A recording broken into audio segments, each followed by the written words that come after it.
Welcome to Positive Talk Radio. Our goal is simple: to explore evolving ideas one conversation at a time. So, stay with us as right now we present. Get to talk to a wonderful young lady today. She's a coach. She's an author. She's an award-winning author, I do have to say. And she's just a very down-to-earth, great person. She's going to exit the country and go to another country for a period of time, but she's still going to work, and it's going to be warmer where she's going to be, which is always nice. And I'm talking about Lynne Harley. Lynne, how are you today? I am extremely well, Kevin, and I just want to say thank you for having me back again. And I want to first celebrate this show. I think it's wonderful that you're putting positive news out into the world. So good job.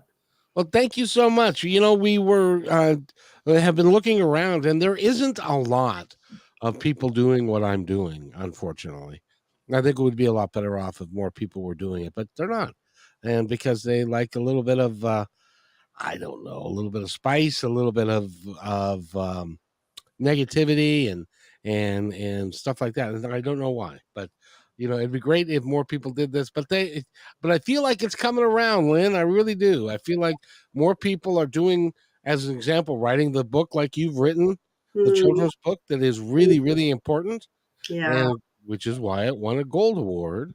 And tell us about that. How did you find out about that? Well, I actually submitted an application to the Global Book Awards, but the book is called What If You Could? And it's a picture book. I always have trouble with this mirror image, which way I'm supposed to go.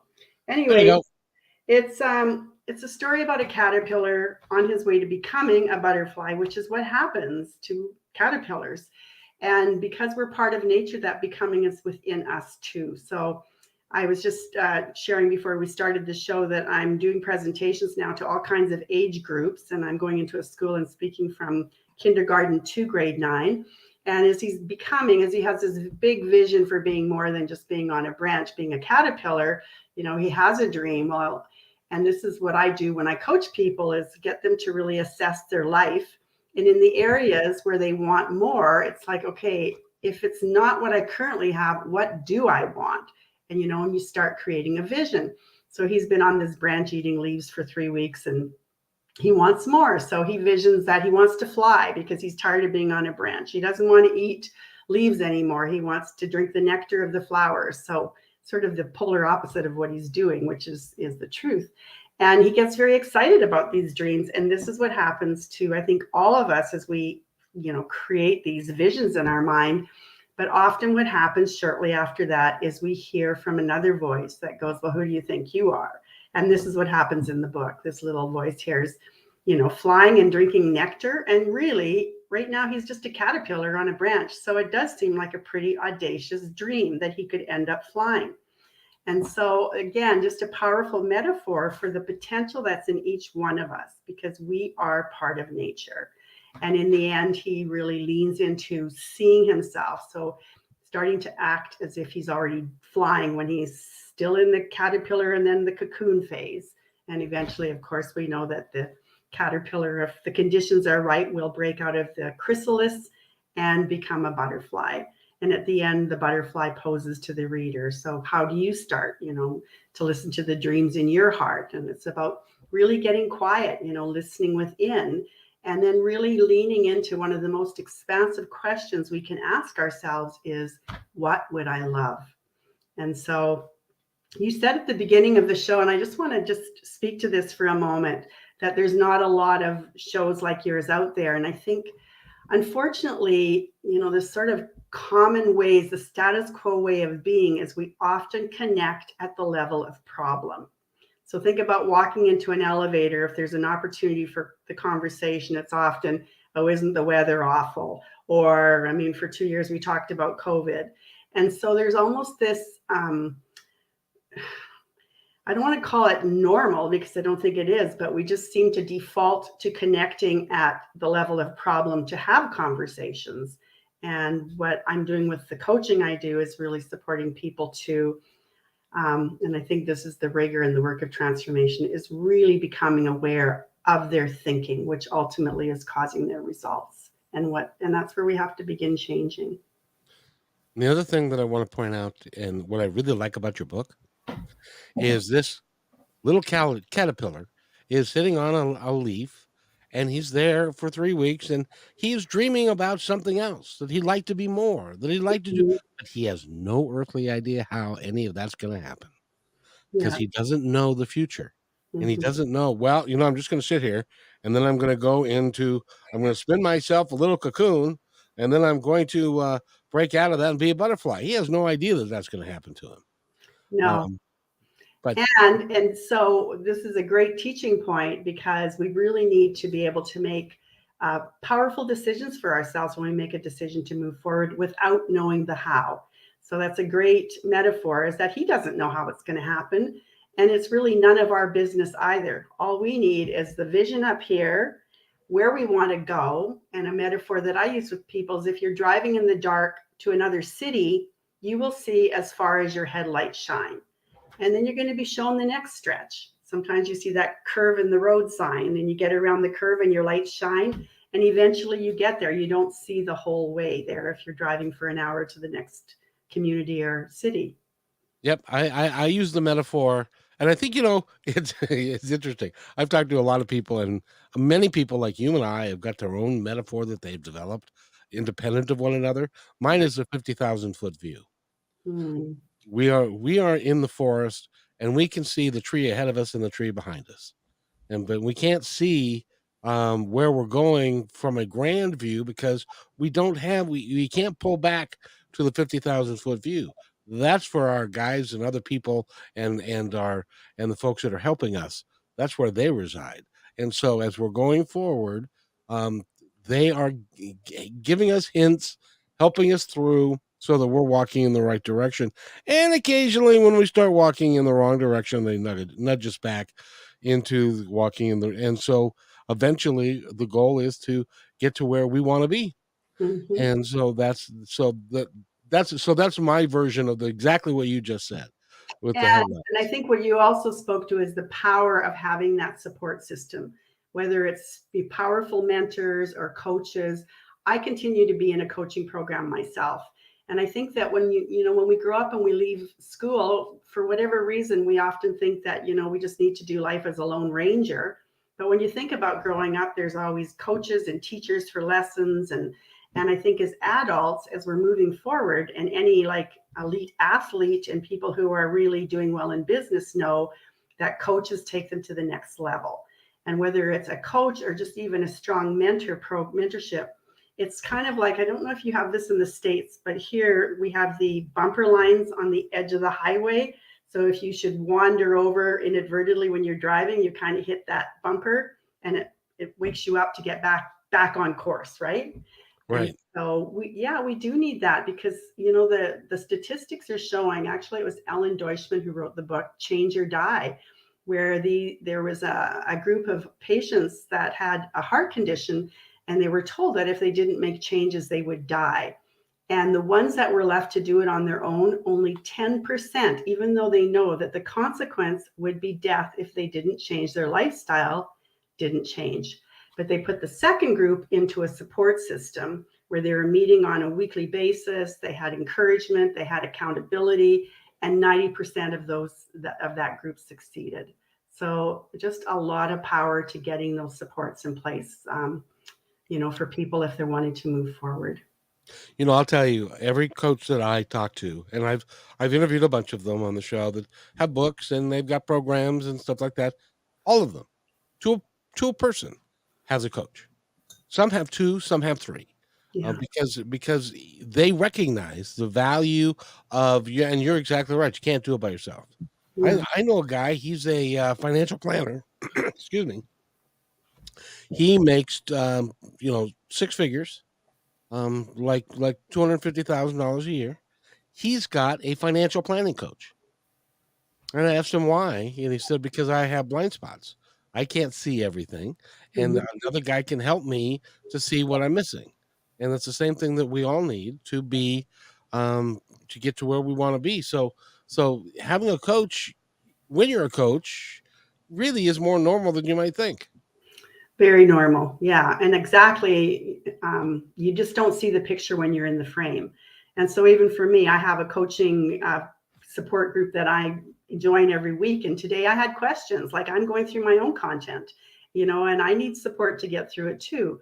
So again, it's easy for me to support another person, and then I was on a coaching call and I'm supporting someone with their content, but I've got that God's eye view, you just stepping back and having that space to be able to see. So yeah, my hand's up there. We don't always see the picture because we're in the frame. So that's a great point. When you look at your website, which, what, by the way, it's a beautiful website, and I highly suggest that you go there, which is LynneHarley.com, and that's LYNNEHARLEY.com. And they talk about your story, and it was a difficult story when you were a little bit younger, and all of those experiences led you to where you are today.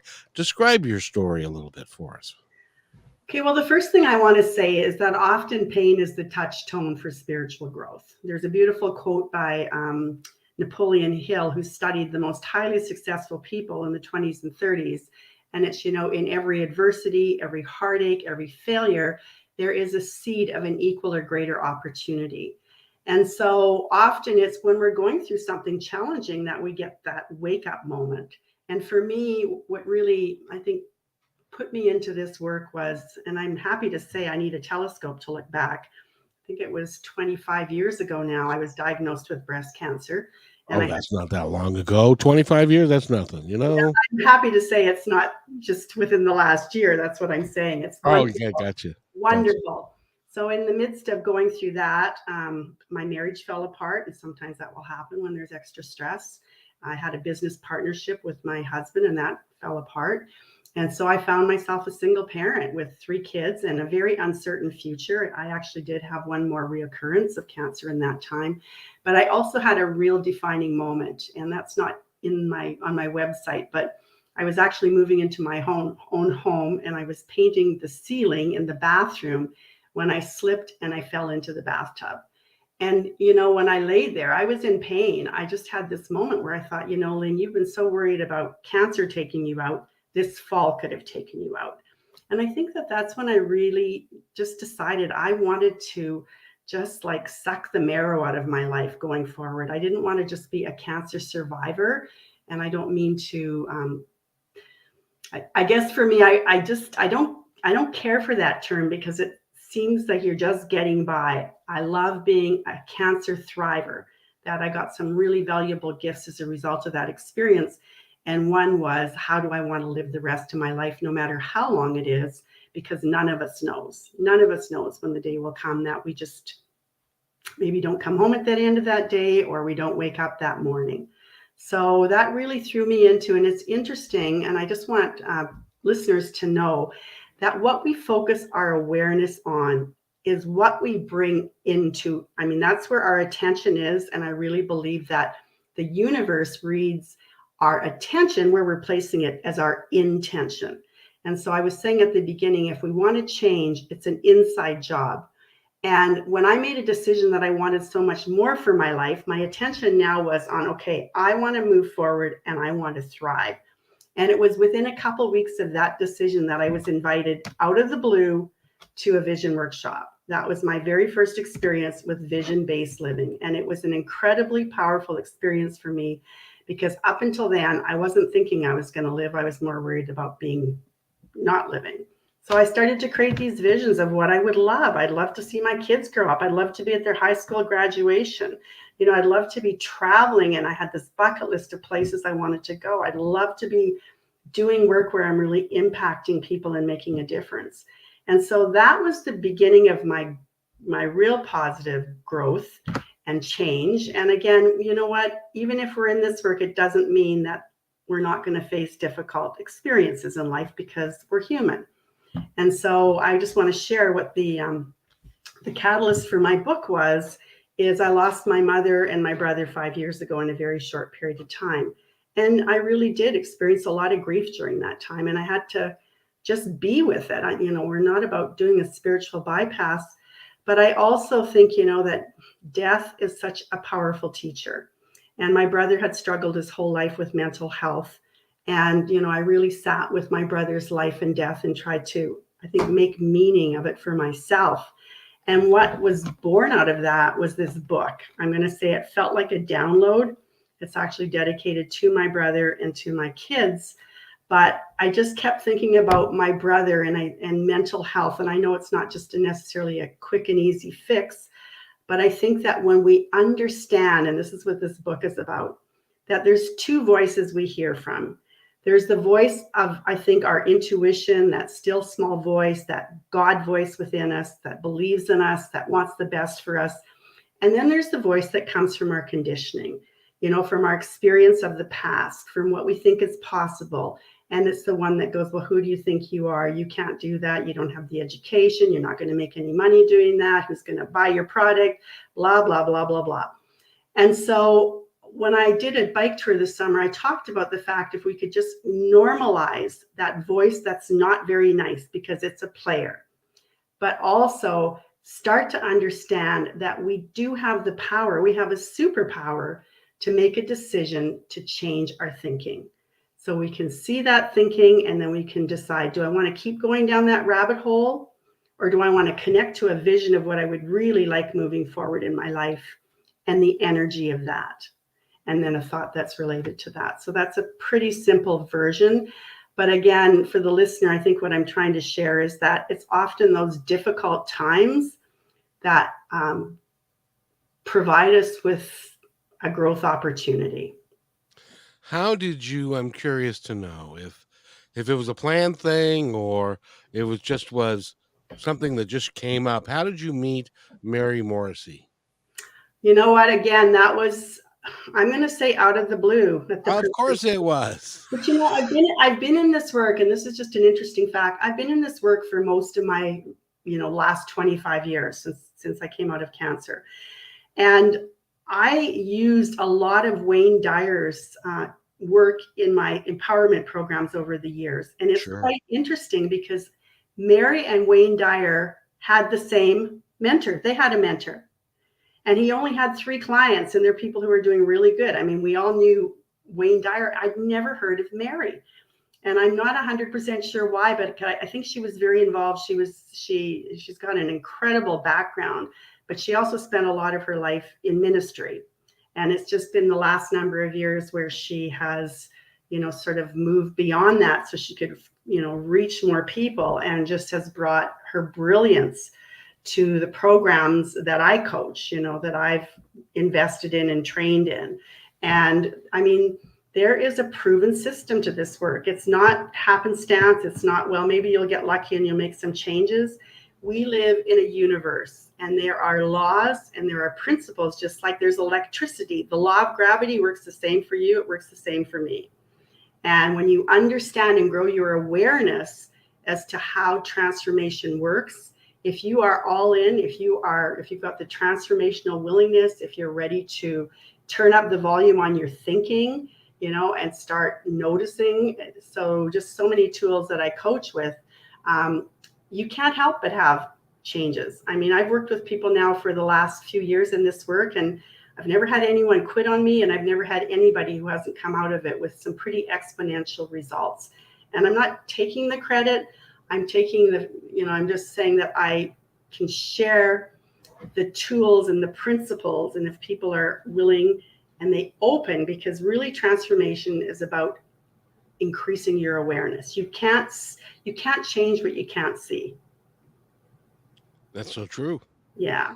That's so true. And then there again, that's why having a coach, having somebody with you who and also, the thing is we all face doubts and we all feel like at one point or another where it's funny, I've been talking to a lot of people who are doing some really incredible things outside of the norm, and it's like I ask them, and of course nobody ever said to you, you can't do that, don't be silly, you want to write a book, you want to be an author, you want to be a musician, you can't do that, you need to get a regular job.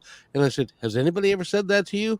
And the number one word I get back is constantly.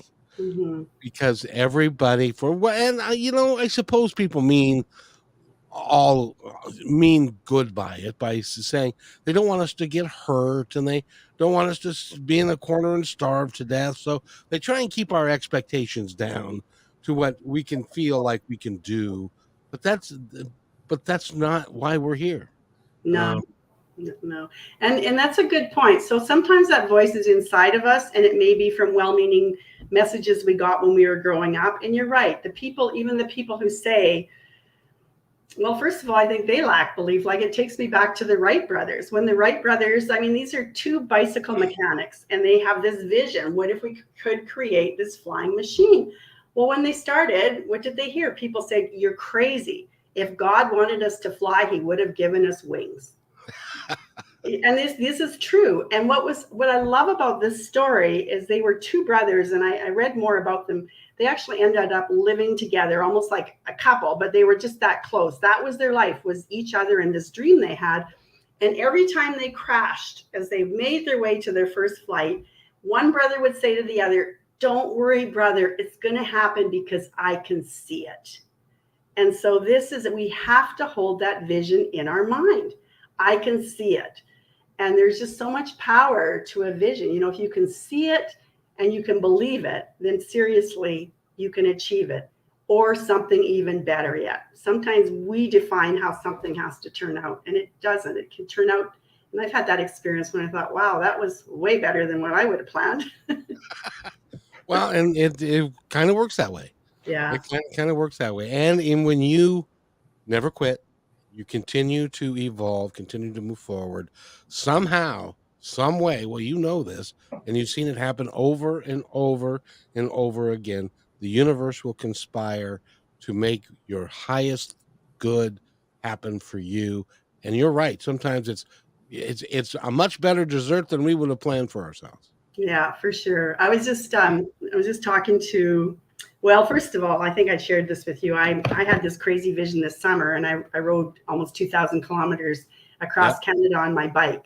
And when I put a PowerPoint together after it was over to share with everybody I met, it was just like, I could not have planned that any better if I just couldn't have made it come together that way. And I actually had a biking accident in Southern Ontario. I'm kind of smiling about it. It wasn't funny at the time. But when I was talking to this woman who was on my call the other day, who I stayed with in the midst of a rain downpour, I never met her, just drove into her yard, and she's just like become this sweet, dear friend. She said something about, well, yeah, and then you had your bike accident. I said, you know, from where I'm standing now, it's almost like God just pushed me off the bike and said, okay, you need some help.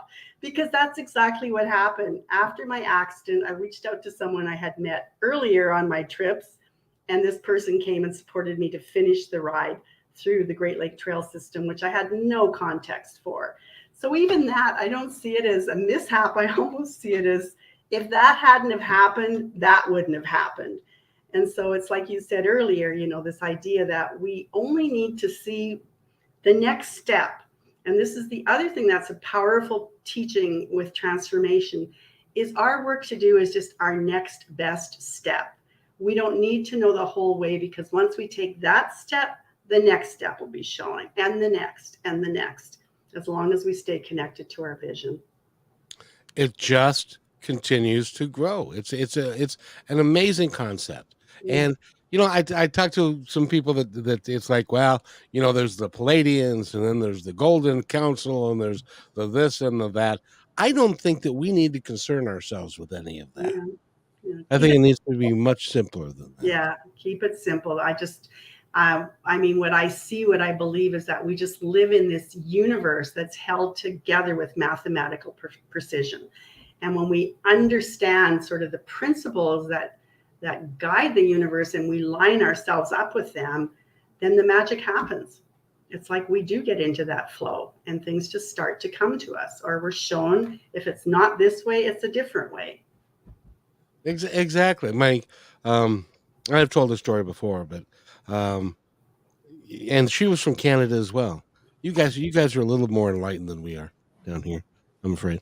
But I was involved in a network marketing group, and there were 6 of us. Just to make a story real quick, there were 6 of us that were getting mentored by a guy that was a really, really good network marketer.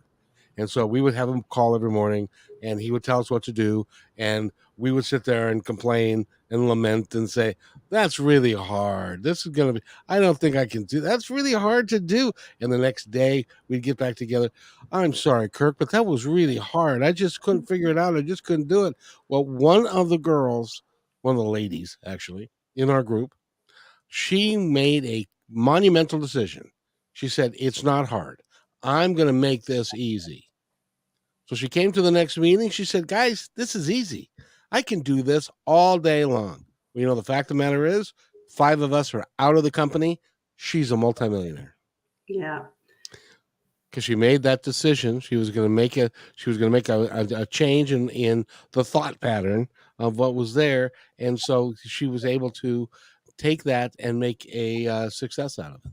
And It's I'll really take that, I just want to take that a little bit further because I do love that example. So this is called the results formula. And it's so simple, but it's not easy because there's this rigor that we have to start to be really aware of what we're thinking. But it's our thoughts that always create our feelings. So even if you don't know what you're thinking, if you're in a funk, know that your thinking is not serving you. And we have this incredible GPS in our body. We know when we feel good. You feel, if you're thinking happy thoughts, you feel happy. And when you're feeling happy or confident, you're going to take different actions than you would if you were in a slump or you're feeling down. So for your example, your story, you come back to the office and the thinking is, this is really hard. So how do you feel? Probably not that enthusiastic. We're kind of like, this sucks and this isn't going to work. And then what kind of action are you going to take? Probably not much because you're not excited about it. And that's your result. So this is the results formula, is our thoughts cause our feelings, and our feelings are going to cause, we can call it our action or our behavior.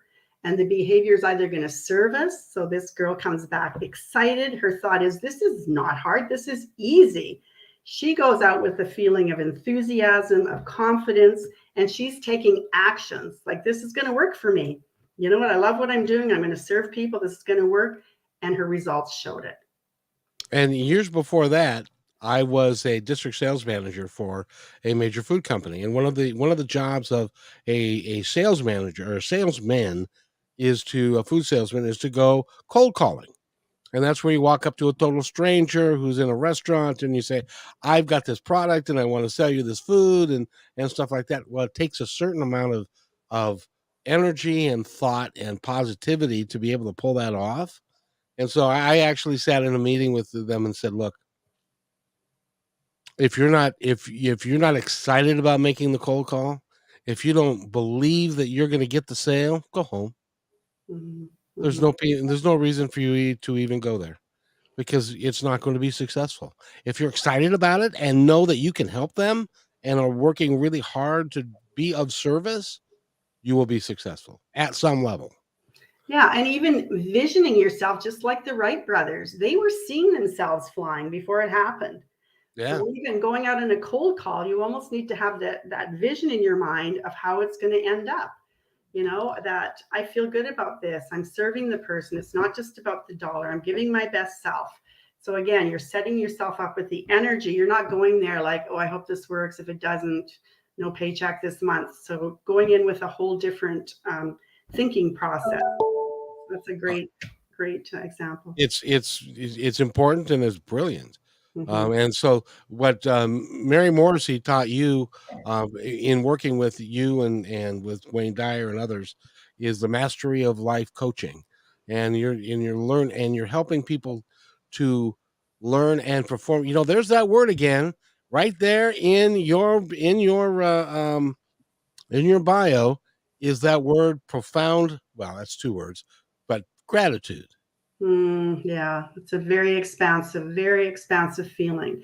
And again, when you're living into your vision, so when you're got that picture in your head, so I ended my ride 2 months later and almost 2,000 miles later. But honestly, when I started, I had no idea if I would do it. But one of the things I did every day is I posted my gratitudes and my wins faithfully, because you're just creating that energy. I mean, first of all, if you're thinking grateful thoughts, that's a thought and it's causing a different feeling.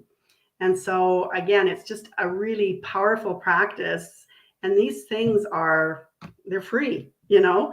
I know there's been a lot of talks, there's different people who have written books and stuff on the power of gratitude, but there's so much truth to that. If you can even sit down at the end of your day and write, what is going well in my life? What do I feel good about today? You know, what's an experience that I really love today? And put your attention. So again, remember, the universe reads our intention, which is what we want in life, by where we're putting our attention. So if we're always looking and putting our attention on fear, worry, fear, and doubt, or the other shoe to drop, it's gonna happen. It's almost like by law, it can't not happen. That's the law of cause and effect.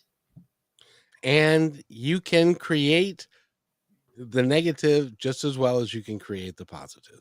And people use their vision. Sometimes people go, I can't think of a vision. And I think people use their imaginations often to torment themselves. We have this imagination and it is alive and well, but we're more often, sitting at home when our teenager doesn't come home, thinking the worst case scenario with our imagination. Hasn't happened yet. So why not flip it and use it to what you would love to see? So even when you're having that moment where you're wondering all the worst case scenarios about your child not coming home, why not think about a good happy ending instead, right? It's all up here. We can make it up. Make it up. How much fun he's having and he's enjoying, and all that kind of stuff. And you're right. No, you're absolutely right. My wife used to drive herself absolutely bonkers with if he would miss curfew and he was late, he was like, oh my god, and it ruined her night, ruined my night, and then when he got home it ruined his night. So what good was any of that? Yeah. Again, just powerful. There's a little story. I'll tell you another story there. I've just got so many that I've learned from him within this. But Jean Houston, who's still alive, she's in her 80s, I think, and she's in this work. She's phenomenal. But she actually had the opportunity when she was 8 years old to meet Albert Einstein. Ooh. And she lived in New York, and she said her classroom was sent over to visit him on campus. And she said they were sitting around, a group of kids on the floor, I think, and one of the kids was kind of cocky, and he said something, well, how do we get to be as smart as you? And Albert Einstein said, read fairy tales.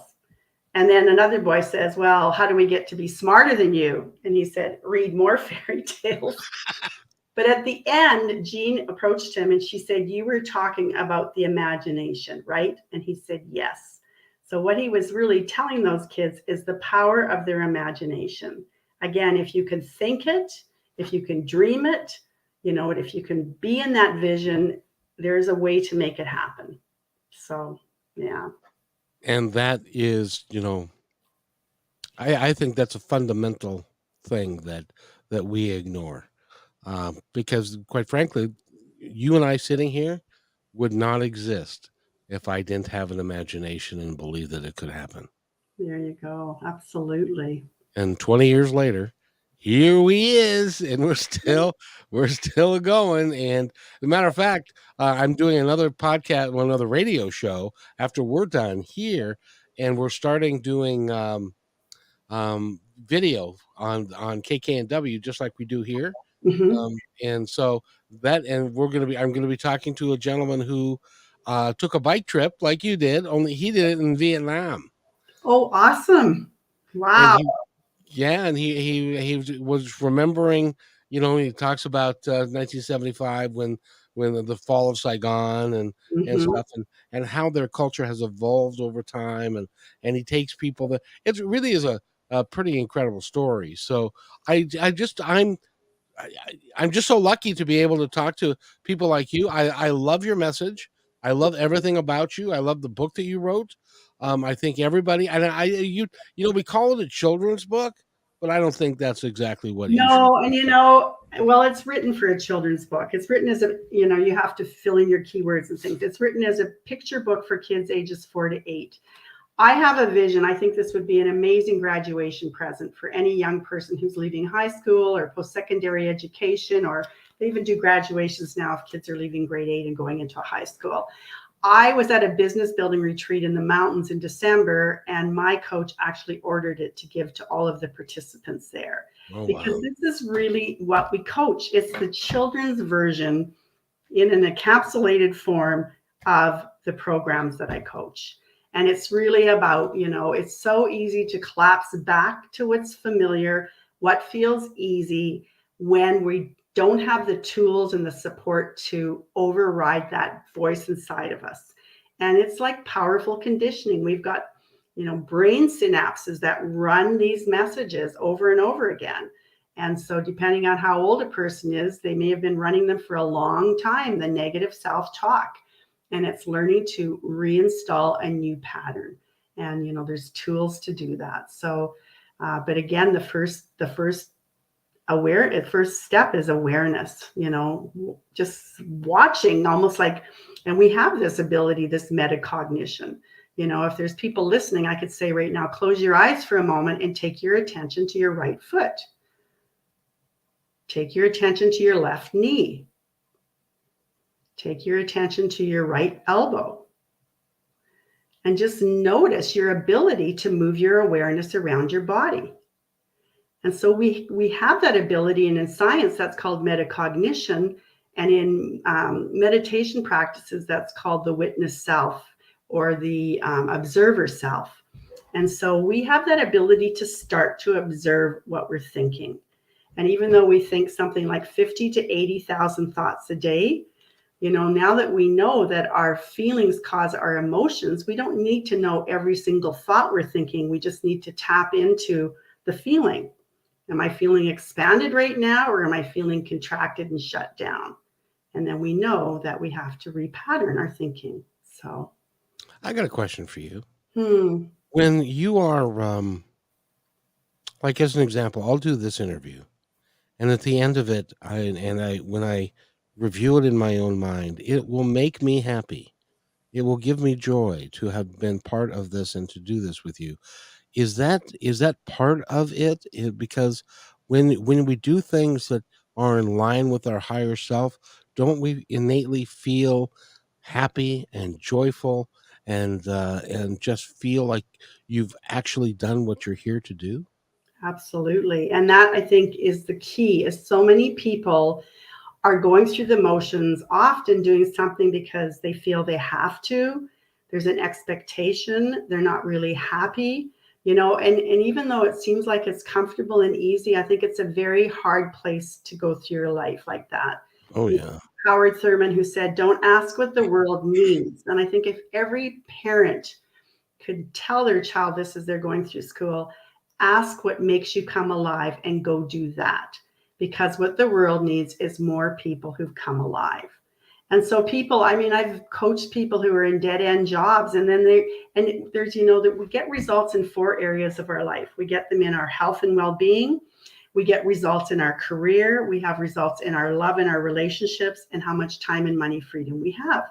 So just put yourself in you're in a job that you don't like. And so many times I hear people are all of a sudden they're on stress leave. They're having health problems. They're not feeling good. So you can't, the power of our thoughts and our feelings is that they have energy. Our thoughts cause a physiological reaction in our body. People who spend a lot of time worrying are often diagnosed with ulcers, stress headaches, back pain. So you can't just separate and say, those are my thoughts. They often manifest, they're going to come out somehow.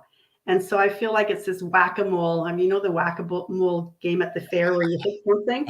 Oh yeah. We're trying so hard to keep, our life under control that we're whacking down these moles, and it's just showing up at work or whatever, but it's coming out somewhere else. And then often, it shows up in your work. You just start showing up later. You're taking more sick days. You're taking longer lunch breaks until you get in trouble. Maybe you're going home and you're so miserable that that's affecting your relationship because you're not a happy person. So for sure, when you are really in tune with, who you are meant to be, what you would love, it makes a big difference for sure.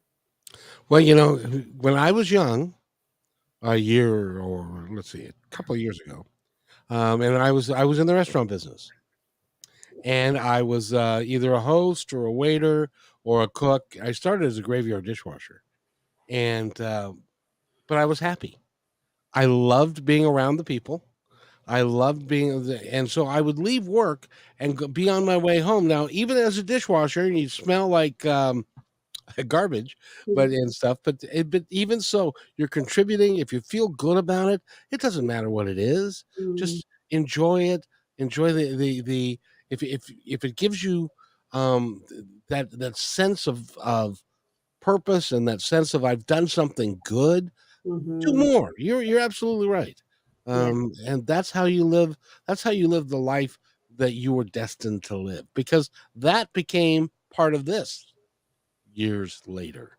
Yeah, and we don't always see the path, but it is leading somewhere, right? We never see the path. That would take all the fun away. Yeah. Of, so I suggest that you go talk to Lynne Harley, and you can go to lynneharley.com. She's got all the information there. She's got events. You've got let's talk a little bit before we go about this program that you have starting up in February.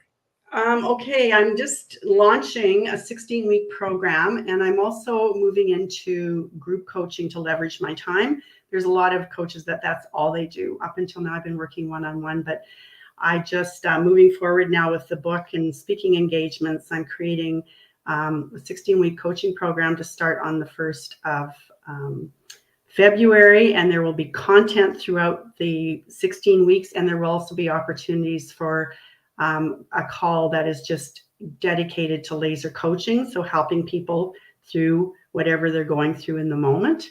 And again, it's a great support system to just have those white lines, I think, on the side of the highway. And if people do go to the website, there is a contact form, and there is also, they can even just subscribe to the newsletter, and that'll keep them in the loop. And so that's just something to contemplate if they think that they're ready to be in a program, if they have the willingness and they would like to create new results for themselves, then this will really support them with that structure of support. And just even like I said, there's a system there. It's predictable once you know it. And there's rigor to this. I'm not going to say that this is, all sunshine and rainbows when you're on this, because you are starting to break through some habitual ways of being that feel at first a little awkward. And I was sharing with one of my clients this morning, and we talked about the butterfly. I mean, it's just such a powerful metaphor.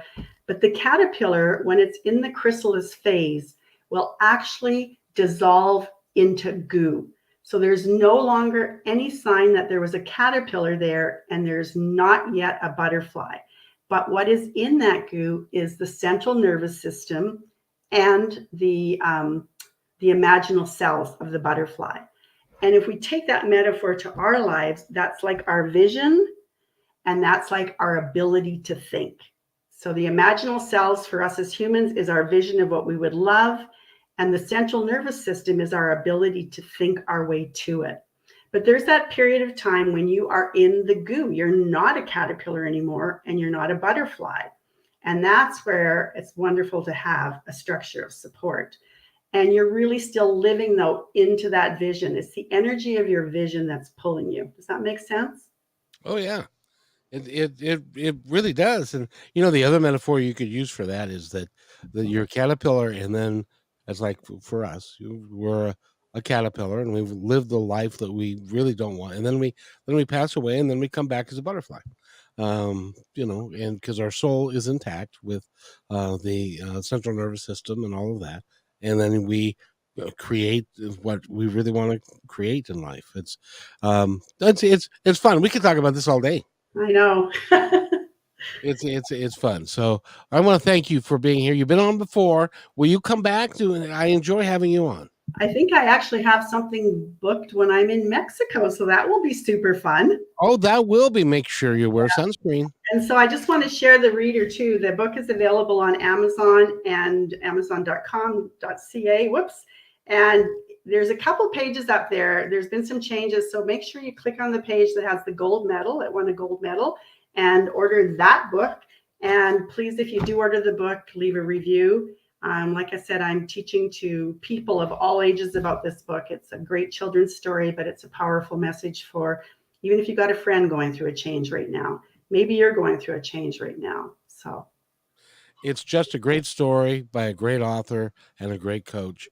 And congratulations on doing what you're doing and winning an award with the book and the Amazon #1 bestseller is coming. I feel it, and that'll be cool. yeah.